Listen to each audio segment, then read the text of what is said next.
Shalom, shalom, Israel. This is brother Shamwa'ahla giving no thanks to Yahweh about Shamwa'ahla. Today is Tuesday, October 14th, and right now I'm down in the City Hall area, the so-called Civic Center for Esau. And right now I'm around the area that's known as the African burial ground, which is, in all honesty, the Hebrew burial ground. Because the slaves that was brought from the west coast of Africa over here to serve captivity was actually Hebrew.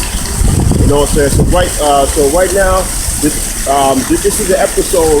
This is another episode of Weigh In on It, where I would see where I would comment on something that I may see in the spirit. You know, comment something that I may see, you know, carnally, but I also see in the spirit. And I may ask you guys on the comment board, you know, for your thoughts and your opinions, you know, whether you guys see the same thing I'm seeing or you guys see something else. So right now, we're about to give you guys a little rundown about this whole area, the African Hebrew burial ground. And stay tuned, I got a little treat for you guys, which is where the Weighing On It segment is going to take place. So right now, just stick with me.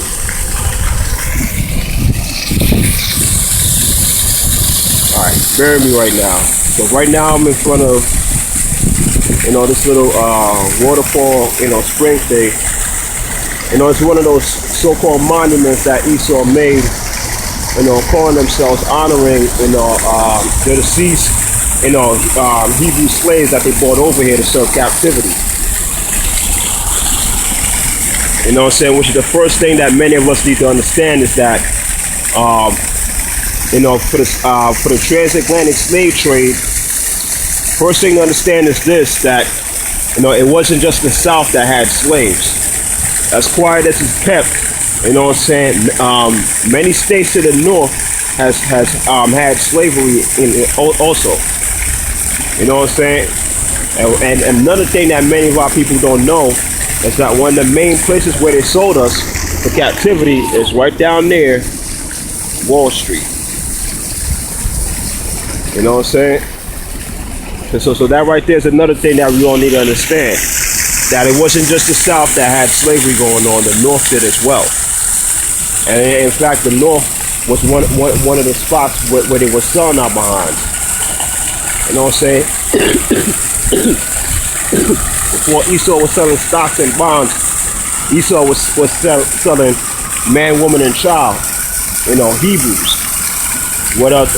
The Southern Kingdom, and if we probably research hard enough, they probably was selling Northern Kingdom slaves also. Let's wait till Esau demon chariot passes.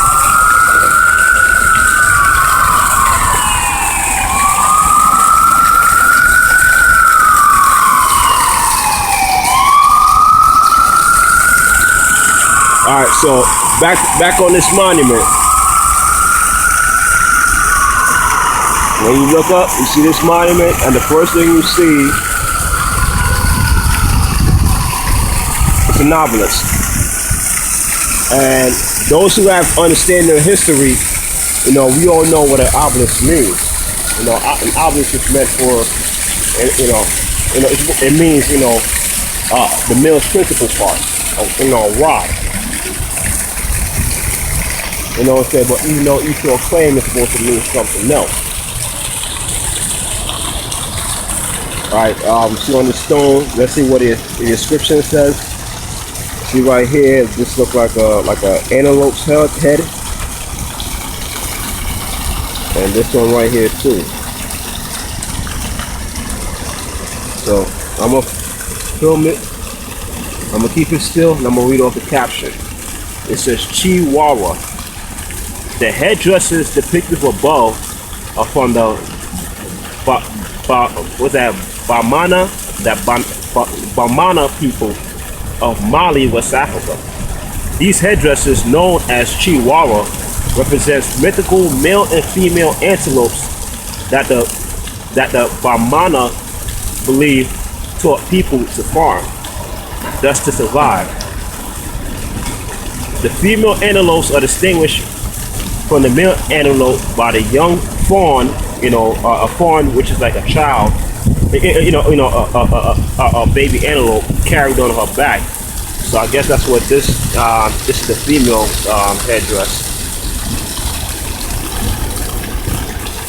Symbolically, the male represents the sun. So I guess this is the male, and I guess that those pointy things supposed to represent the sun.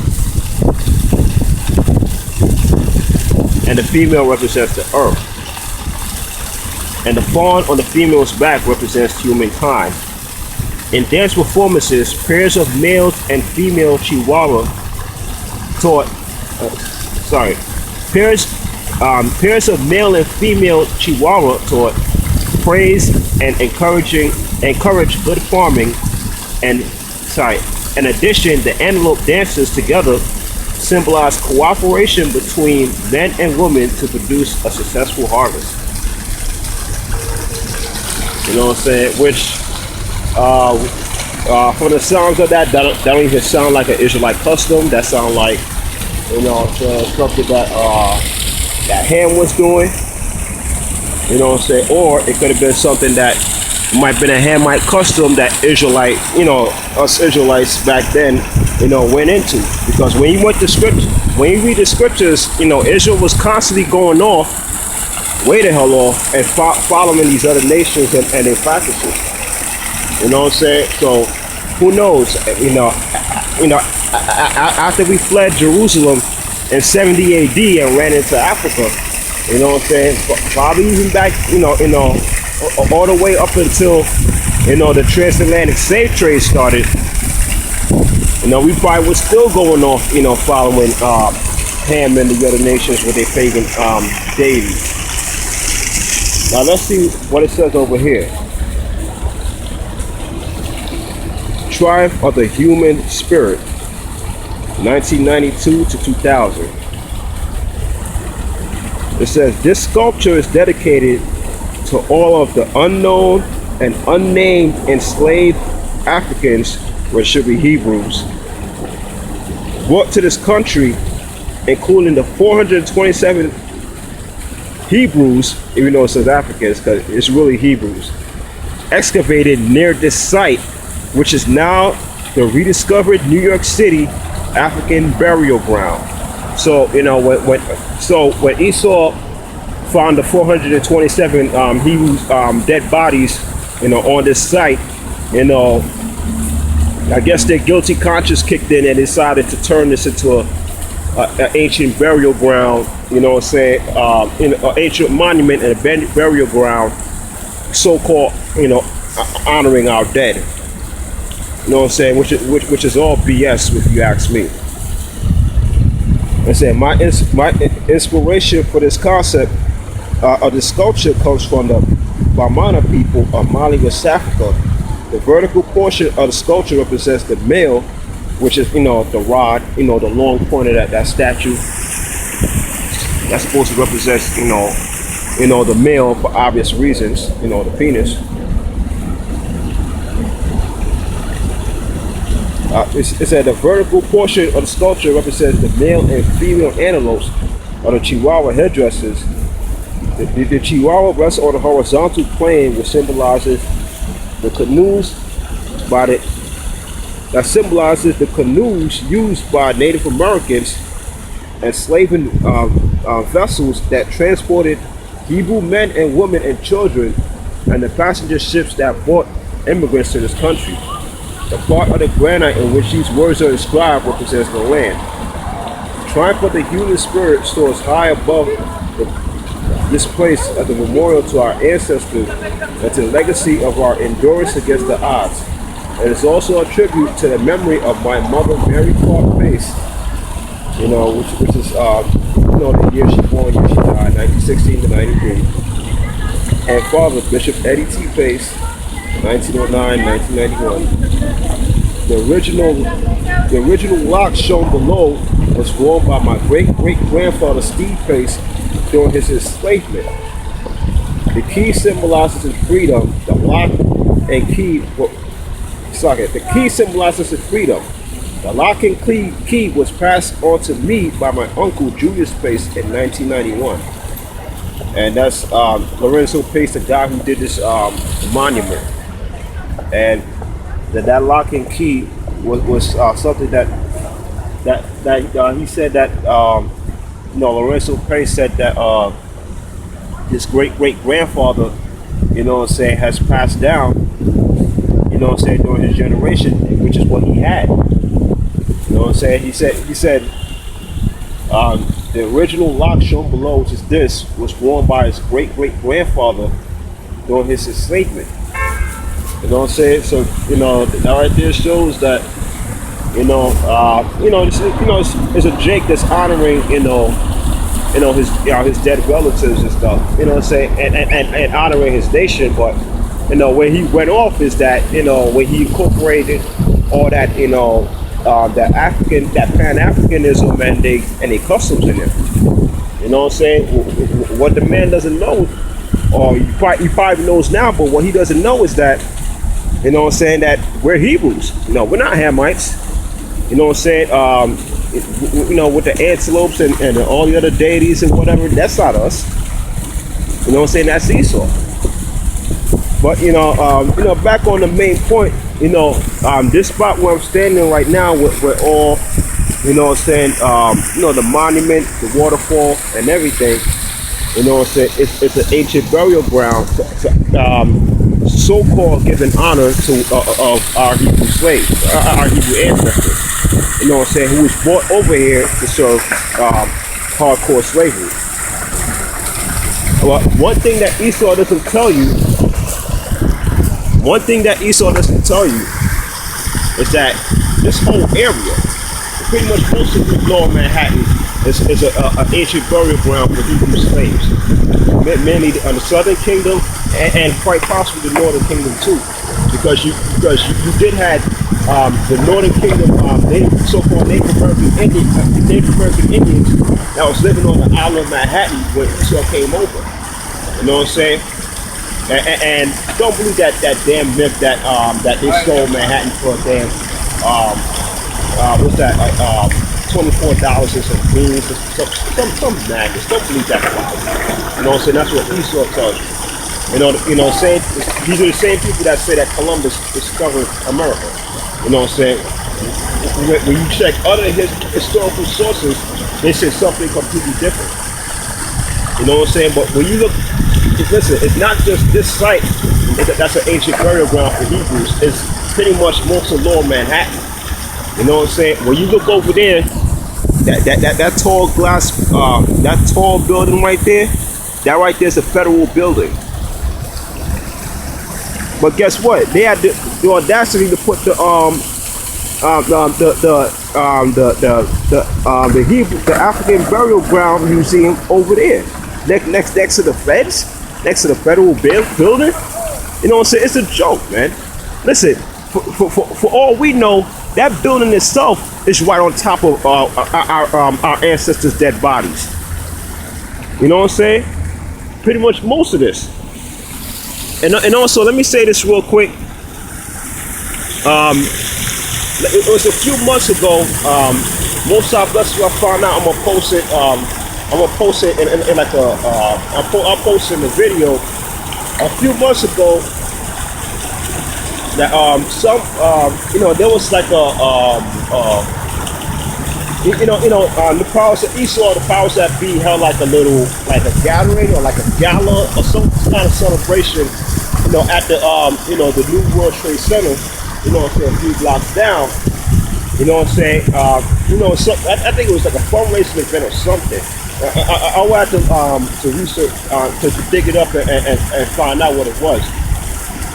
And many people, actually was upset about it because they said that the people that held the event, the gala, the fundraiser, whatever it was pretty much partying, on top of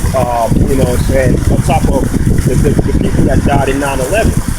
So a lot of people was actually pissed off about that. Which I hear what they're saying, but at the same time, like everything you see right now, everything you see right now is on top of the bodies of our ancestors. you blacks, Hispanics, Native Americans, Seminole Indians, everything you see right now, all y'all that live in New York City, everything you see right now, from the federal building to City Hall, you know what I'm saying, to the Supreme Court, you know what I'm saying, to even one police plaza, all that is built on top of our ancestors' dead bodies. You know what I'm saying? So you know, where's the outcry for that? You know what I'm saying? You know, where's actually the outcry for that? You know what I'm saying? You know, they could bring out our ancestors here, have their way with them. You know what I'm saying? Bury them in unknown tombs. You know, bury them in unknown graves, and you know, whatever they want to, you know, feel that they could, quote unquote, honor our ancestors whenever they feel like it. Like, get the hell out of here, man. You know what I'm saying? You know, which is something that many Hebrews, you know, need to wake up and realize, man. You know what I'm saying? When you sit back and realize that all this should be a, all you should see all this as a damn mockery. They bring hundreds of thousands, possibly millions of us over here to serve hardcore slavery, and this is pretty much the best that they could do. You know what I'm saying? We'll show that they really don't give a damn about us. Like, they took a Jake to even like design like a little monument or something to honor us. You know what I'm saying? But and see, on top of that, you know, you already know with the so-called white Jew with Amalek in them.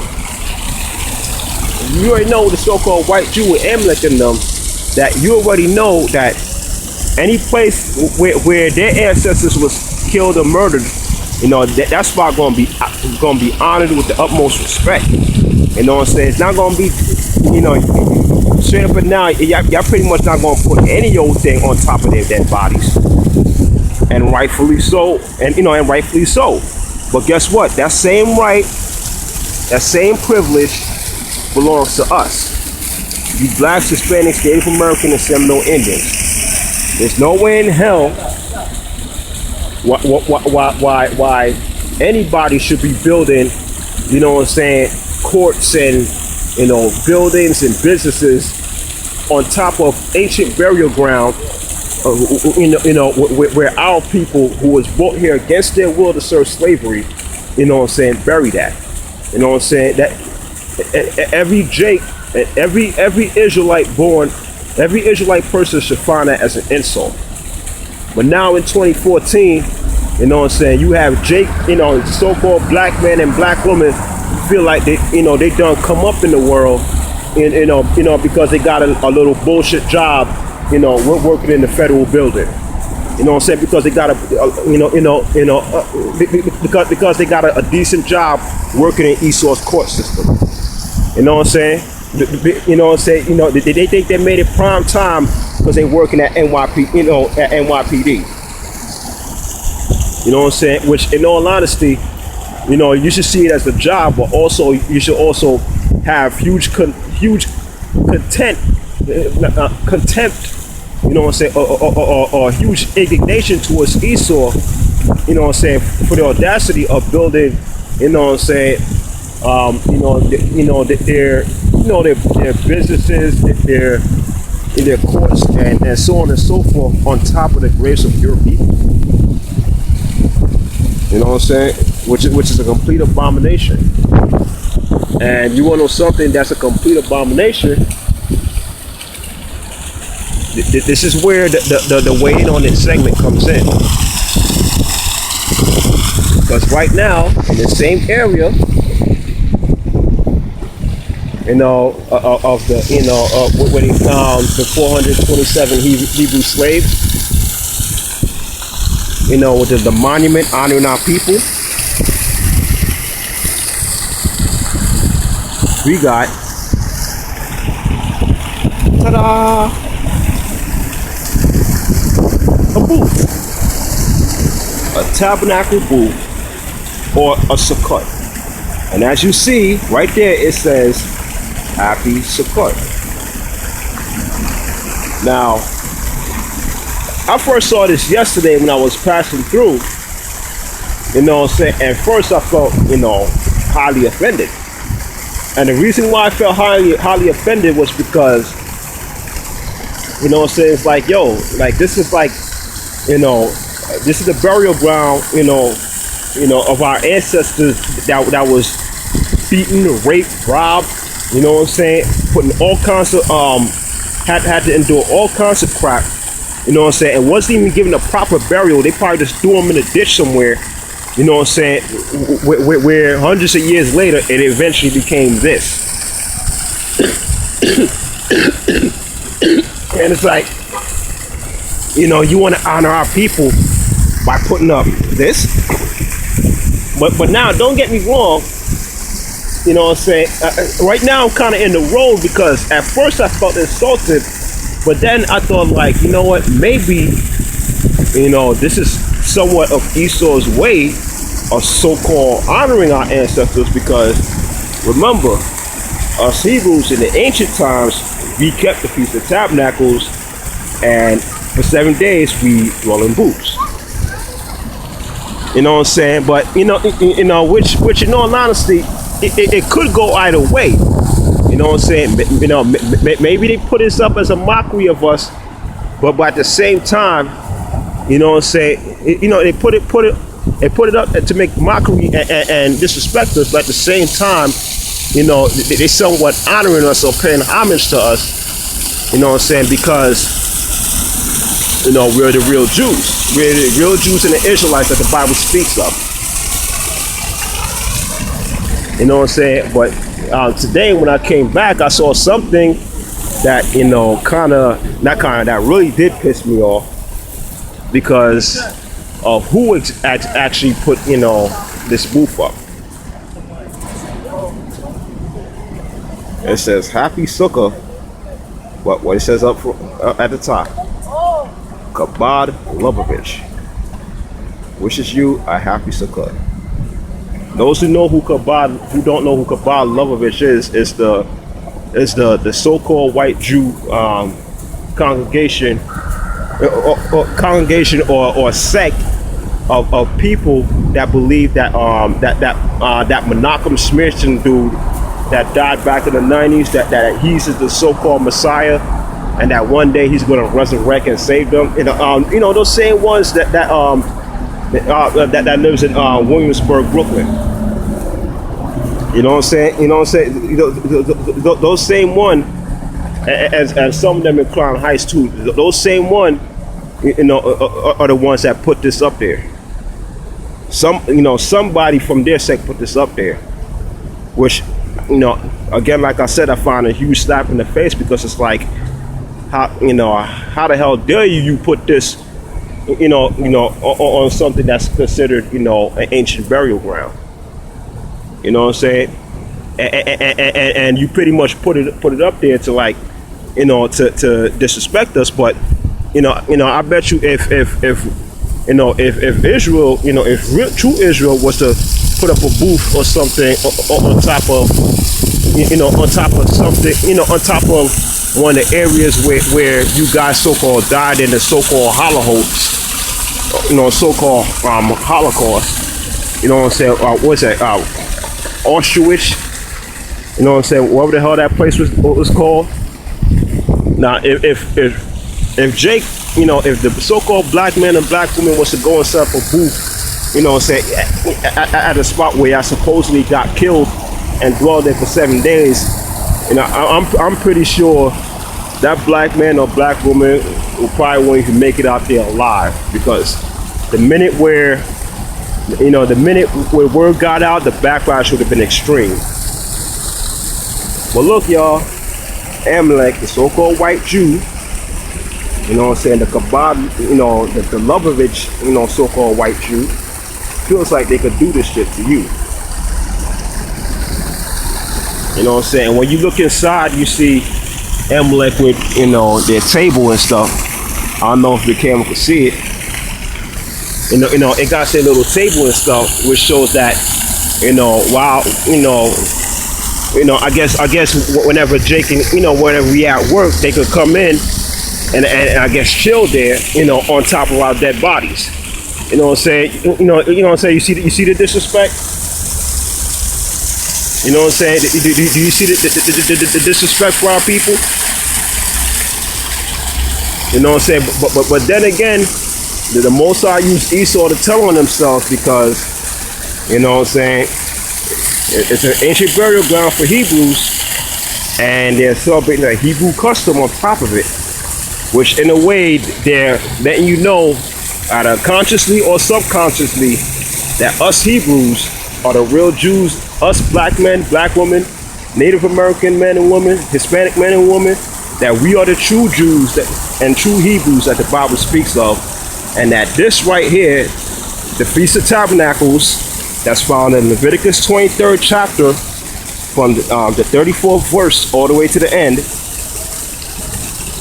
that this custom is ours, and that they're not the real Jews.